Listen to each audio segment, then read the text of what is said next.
La terre de la Teranga a fini par rendre son verdict. C'est vrai que la Commission électorale nationale autonome, la SENA, n'a pas encore dit son dernier mot, mais tous au Sénégal, y compris les 16 autres candidats, savent que le gagnant du scrutin présidentiel du 24 mars 2024 est Bassirou Diomaye Faye. Le Sénégal, par cette élection sans heurte majeure, vient de donner une véritable leçon de démocratie à toute l'Afrique en général et à la Côte d'Ivoire, sa sœur, en particulier. Et je l'ai dit tantôt, c'est le Sénégal, et comme l'autre dirait, tout est bien qui finit bien.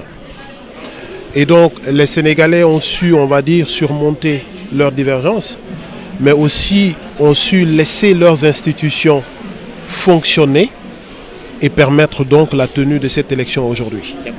Ainsi donc, après le Sénégal, à qui le prochain tour? La question que tout le monde se pose en ayant les yeux rivés vers la lagune ébriée. Sur les terres des Burnis, l'on ressent des soubresauts dans les différents états-majors des formations politiques. Elles sont toutes dans les starting blocks en ayant en esprit, tels des compétiteurs, les échéances de 2025.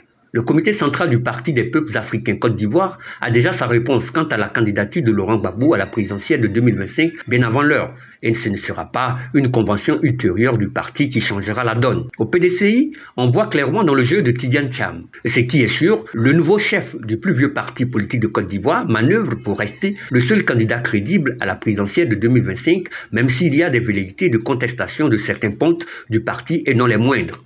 Au RHDP, parti au pouvoir, et c'est le moment des tours de passe-passe et des pétitions pour ne plus en finir, des partisans et sympathisants en campagne déjà pour demander encore à Ouattara d'accepter, pour l'amour de son peuple, de briguer un 4e mandat, ou du moins un 2e mandat de la 3e République. Connaissant l'homme politique et habitué à ces tactiques déroutantes, c'est le refus à ces propositions qui nous étonnera. Au Front populaire ivoirien, au FPI, la messe est déjà dite. C'est Afi, le seul et unique candidat, un point et c'est tout. Dans le camp des mouvements qui se sont récemment mués en partis politiques tels que le COJEP de Charles Blé Goudé, le GPS de Guillaume Soro en exil forcé, on ne voit rien de concret. Chacun tisse sa petite toile en attendant de basculer dans l'un ou l'autre camp.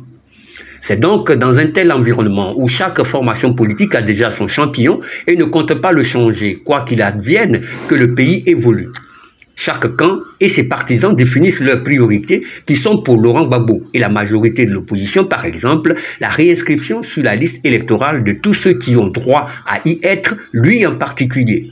La seconde priorité est la recomposition de la commission électorale indépendante, la CEI, du magistrat Coulibaly Kribert, qui gagnerait, dit-on, à s'inspirer du bon déroulement du processus électoral sénégalais, piloté de main de maître par la commission électorale nationale autonome, la SENA, une structure similaire à la CEI de Côte d'Ivoire, qui ne s'est pas laissée inféoder ni instrumentaliser par le régime sortant, celui de Macky Sall.